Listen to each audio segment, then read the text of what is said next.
Clair Obscur Expedition 33's story is all about grief. How much it hurts when we lose someone we love, how it can turn families against each other, these self-destructive choices it drives us to make. But the story also presents a what-if scenario. What if we never had to lose those people? What if they never died? What if they just kept on living and living and living forever? That is where the character of Verso comes in. After the real Verso died, his mother painted a living replica of him within the world of the canvas and granted him immortality. This version of her son would never age, never be physically harmed, and most importantly, never die. And what is the result? Well, this version of Verso is portrayed to be miserable. He is deeply depressed. If you choose Mael's ending, his final words are heartbreaking.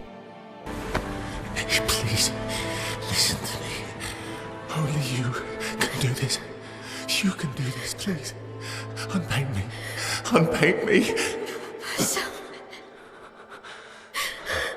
Please. I don't want this life. Stop saying that. I don't want this life. I don't want this life. I just wanted to live this lifetime together. This lifetime that was stolen from us. Please. Please. I don't want this life. Immortality was not a blessing, it was a curse. He may be immune to physical damage, but he carries emotional and spiritual wounds that have never healed. Every hurt, every betrayal, every broken relationship, those scars run deeper. As we will discuss later, this version of Verso has been forced to kill people who he truly cared about. He has been forced to watch expedition after expedition end in death and failure. He has watched his own family fall apart. He has witnessed decades of misery and tragedy, and for him, it never ends. And yet, in spite of all of that, I think Verso may have been able to endure if there was some point in it all. But instead, he is trapped in a meaningless life, one where he only exists as a balm to his mother's suffering. And eventually, he comes to realize that his very existence is poisonous to her, because as long as he keeps living, she will keep choosing fantasy over reality. She is slowly dying here, and it is his fault. Not for any choice or mistake he made, but because of what he is, the nature of his existence. And so in that scene we just watched, where he keeps repeating, "I don't want this life," I do not think he is just referring to all the pain and tragedy he has experienced. He is also saying that he does not want to be this emotional black hole that prevents them from ever escaping from their grief. He does not want to be their addiction anymore.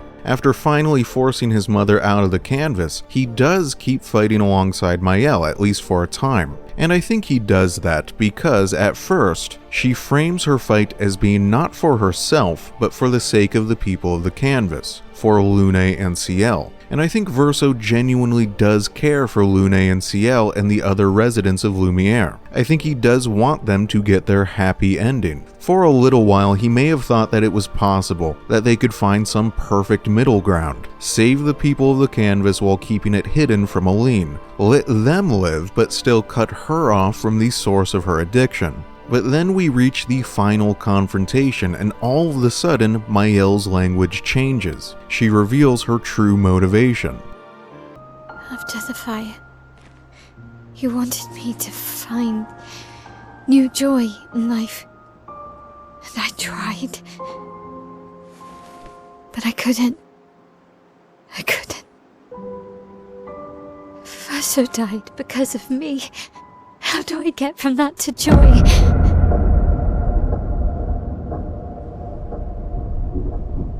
Child, it will get better, I promise you. But this is not the way. Verso hears this and he realizes, oh no, His sister is falling into the exact same trap that his mother did. Once again, he is being used as a crutch by someone who refuses to confront reality. And then Renoir opens this portal. Verso sees his mother gasping for breath, stumbling on the ground, weak and sickly. In this moment, he sees Maelle's future, and it is going to be his fault, because the thing she cannot let go of is him. That is why he suddenly chooses to destroy the very same canvas he was just fighting to save 5 minutes ago. And I think his final words to Maelle in this ending are very important. Don't do this. Don't leave me again. It's gonna be okay. It's gonna be okay, huh? You've got this incredible power to paint. You'll never have to suffer a life you don't want. You're okay. To him, being trapped in a life he does not want is the worst fate he can imagine, because that is his fate. He has been trapped in a life that he does not want for 67 years. And I think his final moments with the rest of the party are significant too. Esquier and Monoko say goodbye like old friends. They were always accepting of their fate, because being Verso's companion, doing what is best for him, is baked into their DNA. This is what they were created for. Ciel also accepts her fate with her usual dignity and grace. But Lune's response is different. She does not embrace him, does not forgive him. She sits down on the other side of the portal and glares, because everything she spent her entire life working for, and everything her parents spent their entire lives working for, all of the struggle and the sacrifice and the heartache, she thought she had finally succeeded, and then it was stolen from her at the last possible moment. Of course she is angry.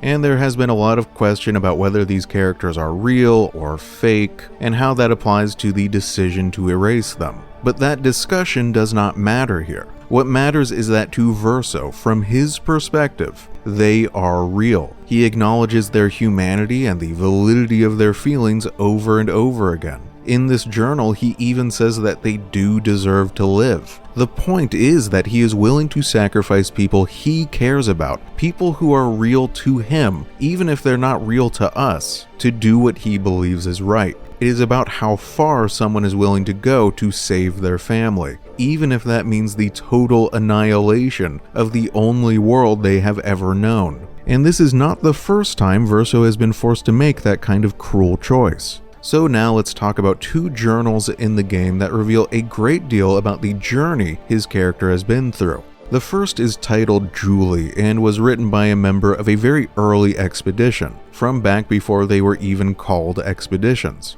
According to her journal, Verso and his father attempted to persuade her group that the real threat was not the paintress but the man trapped at the bottom of the monolith. Julie became suspicious after seeing him survive an attack that should have killed him.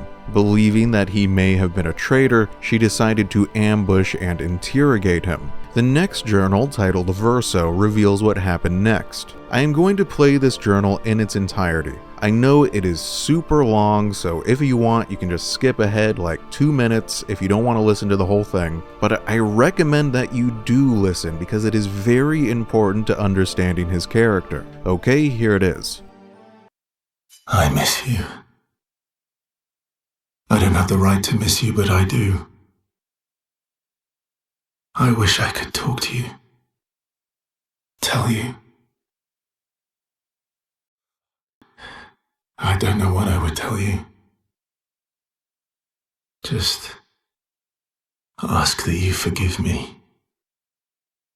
Julie, forgive me. I'm not a traitor. I'm not. I'm trying to save us all.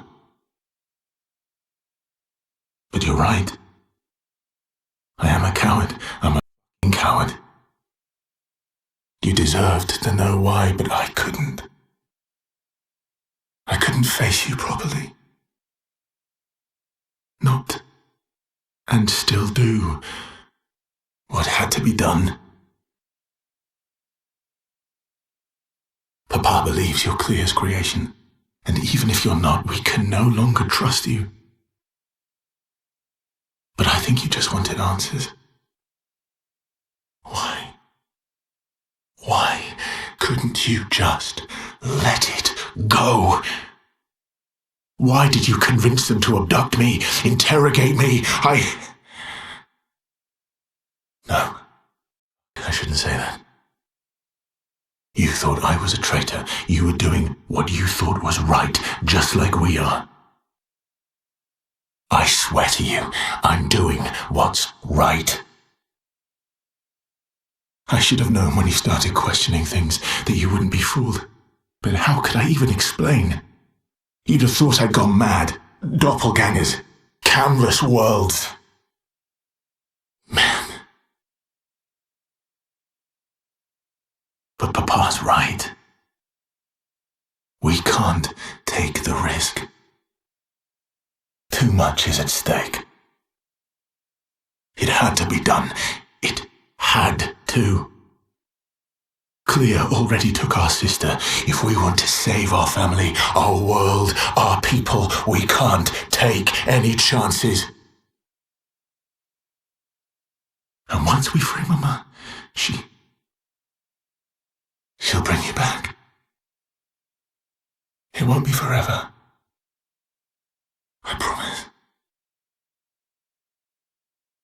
I promise. We deserve to live. All of us. We deserve to exist. First and foremost, this is an example of the kind of emotional wound that Verso has been carrying for the last 67 years. Julie was someone he cared for deeply. He still misses her even now. But she betrayed him. She ambushed him, trapped him, interrogated him, not out of cruelty, but because she believed she was doing the right thing. However, that does not make the betrayal sting any less. Just as I'm sure knowing that Verso was doing what he believed was right did not make the betrayal any easier to bear for Lune in that scene we discussed before. When he mentions doing what had to be done, he is referring to killing Julie and her entire expedition. People he had fought beside, who he had probably grown close to, but now felt he had no choice but to destroy them. It reveals that Verso has always been a character willing to make these kinds of hard and even cruel choices. And he has lived through 67 years of this kind of suspicion, betrayal, and tragedy. No wonder why he is so miserable. This journal also reveals that, back then, he was fully committed to saving the canvas. But at some point that changed. He realized that he could not save both his mother and the canvas. He had to choose one or the other. Allow her to slowly die in here so that the people of Lumiere can live, or allow Renoir to erase them all so that she can finally be free. You can see in the scene where Expedition 33 reaches the top of the monolith just how affected he is by the sight of his mother's extreme state of deterioration. The way both her body and mind are literally falling apart right before his eyes. It is a traumatic moment for him. Watching that scene, it is easy to understand why he made the choices that he did. I also suspect that, over time, he decided that both he and his immortal family did not have much of a life worth fighting for anymore. As the years passed, their lives became stagnant and meaningless, constantly oriented towards a past that became more distant with each passing day,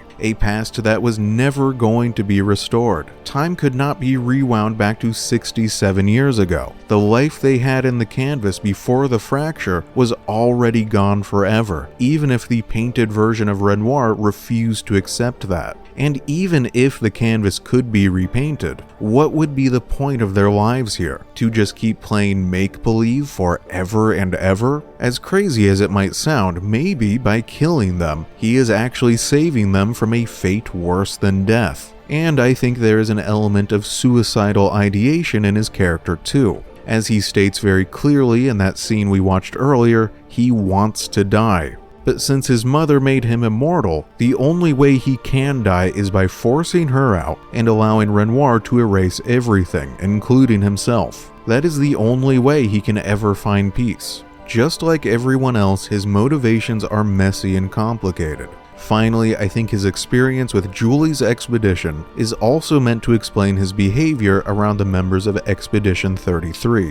When he first joins Expedition 33, he is very guarded. He hides his true feelings, his past, and his motivations from them. When Lune and Ciel try to connect with him, he deflects their questions with jokes or charm. Because the truth is, he is leading them towards their own annihilation. When they destroy the Paintress, they will also destroy themselves, and he knows that. He is lying by omission. He has already decided for himself what is right and what is wrong, and he is very willing to lie and manipulate and obscure the truth to do what he believes is right. There are a couple times when Miel actually gets kind of close to the truth, and then Verso very subtly steers her away. For example, in this scene, when she briefly sees the curator's true form, sees a glimpse of her father, and then this is how Verso responds. I saw. What happened? I saw. It was.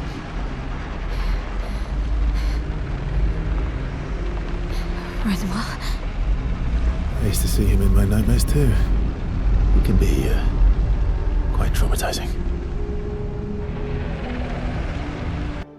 He redirects her away from the truth with a misleading but plausible explanation. But all of these lies and manipulation are not just about protecting his plan. It is also to protect himself. He does not want to form attachments with these other characters because he knows they are going to die, that he has to betray them, and he does not want to have to feel that pain. In a roundabout way, he is doing the same thing that Aline is doing. She created him to protect herself from the pain of grief. He is keeping an emotional distance from the expeditioners for the exact same reason.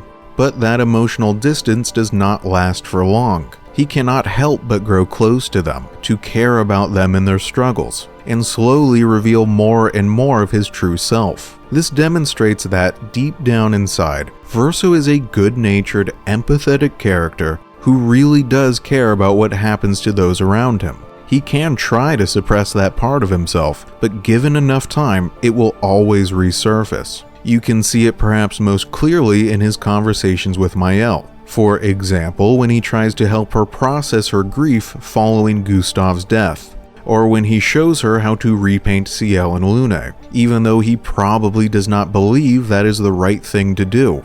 And of course, his inherent empathy only makes his choice to destroy the canvas and all of these people along with it all the more painful. Something I have discussed in other videos is the way a character's creations reflect their personality. Well, the real Verso created most of this canvas, and it is vibrant and colorful and full of silliness and joy, and despite how miserable and depressed this version of Verso may seem, there are a handful of moments when that happy, silly inner child pokes through. The one who Miel describes as constantly laughing at inside jokes with their father, or who had enough of a sense of humor to create something like the Gestrels. For example, when he recruits Minoko.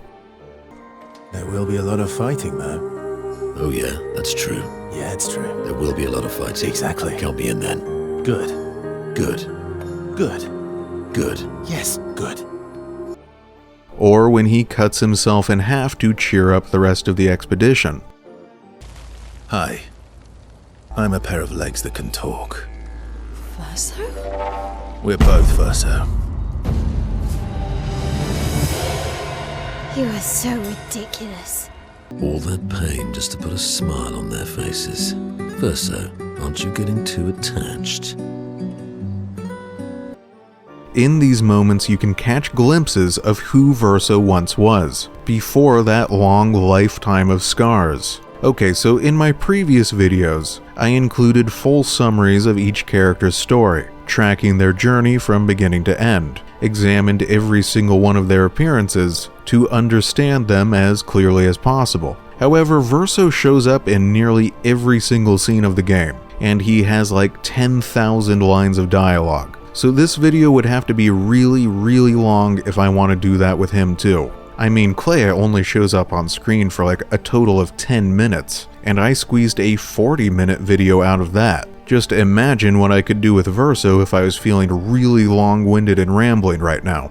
For the sake of brevity, instead of doing that, I am going to focus the rest of this video on just 4 questions. First, why did the writers choose to make Verso the playable character after Gustave's death? Second, what does his choice to stand by and allow Gustave to be killed reveal about Verso's character? Third, what does his choice to throw away Alicia's letter reveal about him? And fourth, what about his relationship with his painted family? What does that tell us about him? Alright, let's start with the first one, Verso becoming the playable character after Gustave's death. And by playable character, I mean the only character you can control while in the camp. Obviously, while roaming the open world, you can play as anybody you want. Maëlle very much feels like the main character of this story to me, especially after Gustave is gone. She would be the obvious choice for playable character. So why did the developers put us in control of Verso instead? By doing this, they are essentially telling the story, or at least the camp interactions, from his point of view. And that choice is extra surprising because for most of the game, Verso's true motivations remain hidden from us. We are viewing a large part of the story from the perspective of a character we do not really understand. We do not know what he is fighting for or why, but we are shown long interactions between him and the other party members, where we see him slowly open up, slowly reveal more about himself, witness his capacity for empathy, the depth of his pain, and also his silliness, his lame jokes, and his charm. And I think that is exactly the point. Verso makes such cruel choices over the course of the story, and his character is wrapped up in so much deceit and manipulation, that if the writers wanted to, I think it would have been very easy for them to present this story in such a way that they turned the audience against him completely. Instead, because we are so intimate with him, because we spend so much time with Verso in the camp, we end up empathizing with him. Even if you disagree with his ultimate choices, even if you believe the canvas should have been saved, you will at least totally understand why he is doing what he is doing. So next, let's take a closer look at one of those camp interactions. At one point, Maëlle asks Verso if he let Gustave die on purpose. And yes, the truth is that he could have saved Gustave. He chose not to because he was worried that Gustave might get in the way of his true plans. This is one of the darkest parts of Verso's story. Gustave's death absolutely devastates Maëlle, not to mention the other expeditioners. It tears her up inside. At one point, while they are crossing this bridge in the Forgotten Battlefield, her grief triggers a full emotional breakdown. All of that could have been prevented if Verso had chosen to step in one moment sooner. I think this choice is meant to demonstrate the capacity for cruelty and hardness within Verso's character, and to make it personal not just for Maëlle, but for the player too. We grow close to Gustave too. We spend a lot of time with him. Just like Verso, we witness his pain and his suffering and his strength. We root for him to succeed, and then Verso just lets him die. This is meant to complicate our feelings about his character. Even if you do agree with his ultimate choices, Gustave definitely deserved better than this. Moving on, let's examine another one of his morally messy choices. Before the confrontation with the paintress, Alicia gives her brother a letter for Maëlle, and she leaves it up to him whether to actually deliver that letter. In this letter, Alicia reveals the truth about the nature of the canvas and the paintress. It is not a plea for her life or for the sake of the canvas. In fact, Alicia states very clearly that she is at peace with her death. Instead, this letter is a gesture of honesty in a story filled with deception. It is an attempt to cut through all the lies and the bullshit that has entangled both of their families. In the end, Verso chooses not to deliver this letter. And what are the writers communicating to their audience about his character with that decision? Both Visage and the Mask Keeper represent the real Verso, he who guards the truth with lies. And it portrays the real Verso as someone who hid his true feelings behind a mask. And we see this same trait in his replica. Again and again and again, when given the choice between truth and deceit, he chooses deceit. Because the truth is painful for him. He would rather just hide from it, which again, ironically, is exactly the same thing that Aline is doing inside the canvas in the first place, hiding from the truth. In that previous interaction we discussed before, the one where Maël asks him if he let Gustave die on purpose, the developers give the player the choice of whether or not to have him reveal the truth, and that feels wrong to me. We should not have been given that choice. Verso very much seems to me to be a character who should lie in that moment, to guard them both from the pain of the truth, because that is who he is. It is an unusual trait for a video game protagonist. Most heroes fight on the side of truth. Sometimes they even die for the truth, but not Verso. Though I think you could argue that he fights for a deeper truth. His Axon's title is He Who Guards the Truth with Lies. Truth is something he is trying to protect, not destroy. He does not enjoy telling lies. He does it because he believes he has to. But really, usually he prefers to not say anything at all. There are so many moments in the camp interactions where instead of speaking his mind, he just sort of grunts. For example, right here in this interaction with Esquier. They are best friends. It's been a few centuries, but she wouldn't leave him. Just like you would never leave me.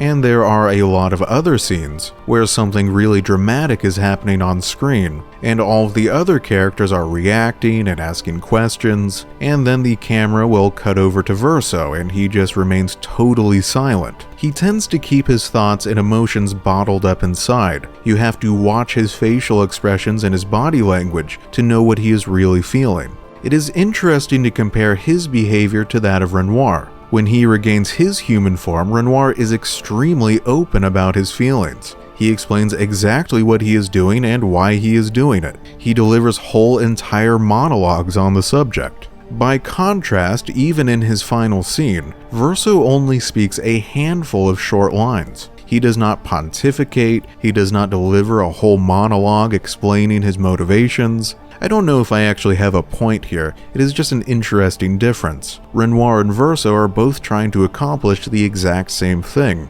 but they go about it in very different ways. Moving on to our fourth and final question, let's talk about Verso's relationship with his painted family. His relationship with his father is made very clear. They once fought side by side to save Aline from her imprisonment at the top of the monolith, and thus save their world and everyone in it. At some point, their paths diverged. Verso came to believe that the only way to truly save his mother was to force her out of the canvas, even if that meant not only his own destruction, but the annihilation of his entire world. His father did not agree. He still wants to restore the life they had together before the fracture. They have been enemies ever since. They do not hate each other, there is still affection between them, but they cannot be reconciled. They are both fully committed to their opposing paths. His relationship with his sister is a little more opaque. He definitely does care for her, as we see in this scene when he says,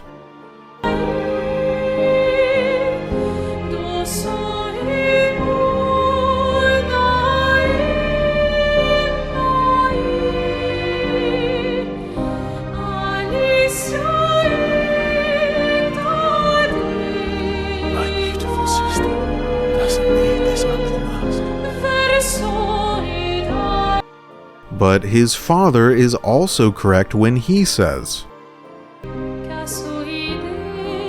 embrace her, yet you're condemning her to die. However much Verso may genuinely care for his sister, his choices are sentencing her to death. Unfortunately, the story never really gives him a chance to fully explain himself, and so we are left to speculate. Does he believe that his mother's life is fundamentally more valuable than his sister's because his mother is real and his sister is artificial? Or does he believe that, just like himself, his sister has already lived too long, and it has not been a happy life for her either? She has lived scarred and isolated and virtually alone for 67 years now. I mentioned earlier in the essay that he could view himself as saving them from a worse fate than death by killing them. though that is just a theory since he never says so himself. Alicia does state in her letter and later to Mael in person that she has made peace with death. Maybe Verso already knows that. But then again, there's the scene at the manor in Old Lumiere, where Alicia is shown embracing her mother. How are we meant to interpret this? Is this meant to signal that she is embracing her life in the canvas? That she wants to keep living here? After all, in that very same letter, she also suggests that Mael may find some way to save the canvas, so her feelings seem to be conflicted. Either way, when Mael does grant her wish to die, something that would have happened anyway if Verso's plan had succeeded, he is devastated. He is angry at her. The reality of her death hits him much harder than just the idea of it. In this moment, he falls into the same grief trap as the other characters. He cannot bear to let go of someone he loves. He can recognize this destructive impulse in others, such as Aline and Mael when they refuse to let him go, but when it happens to him, he struggles just the same. And I think we are shown something similar in the scene with Painted Clair, when she chooses death rather than to continue being a mindless broken cog in this giant Nevron manufacturing plant. He does not want to let her go either. I do not think this reveals anything new about Verso, so much as it reinforces the story's central theme, that grief is universally corrosive. It affects everyone the same way. No one, not even someone as self-aware as Verso, can escape it. Just like the last time with Clair, I have to end this video by saying that Verso is a difficult character to summarize. On the one hand, he is deeply empathetic, caring, and thoughtful. Despite his best efforts to maintain an emotional distance, he still ends up forming meaningful relationships with the members of Expedition 33, the same people he is ultimately leading to their deaths. He loves his family and fights hard to save them, even if he has to hurt them to do that. But on the other hand, he is a character who constantly hides his true feelings behind a mask. There is a darkness within him. He is willing to do anything, including deceit, manipulation, and even murder, to do what he believes is right. He is a character who seems to believe that the ends always justify the means. He is miserable and depressed. He is trapped in a life he does not want. His very existence is toxic to the people he cares about through no fault of his own. Something I really like about Clair Obscur's story is that it does not reduce any of these characters into generic heroes or villains. They are all messy and complicated, which makes them feel more human. Both Renoir and Verso are trying to do the right thing, trying to save someone they love. But the methods they choose and the consequences of those choices, the deaths of innocent people like Gustave and Ciel and Lune, complicates their story. No character is allowed to do the right thing without first getting blood on their hands. And next time I am going to examine another complicated, messy character with a lot of blood on his hands. I am going to examine Renoir again, except a different Renoir this time. So, see you then. Dim dim da da da dim dim da da da dim da di dum. Dim dim da da da dim dim da da da dim da di dum. Dans là-haut sera ravi, les toits à ce renoir.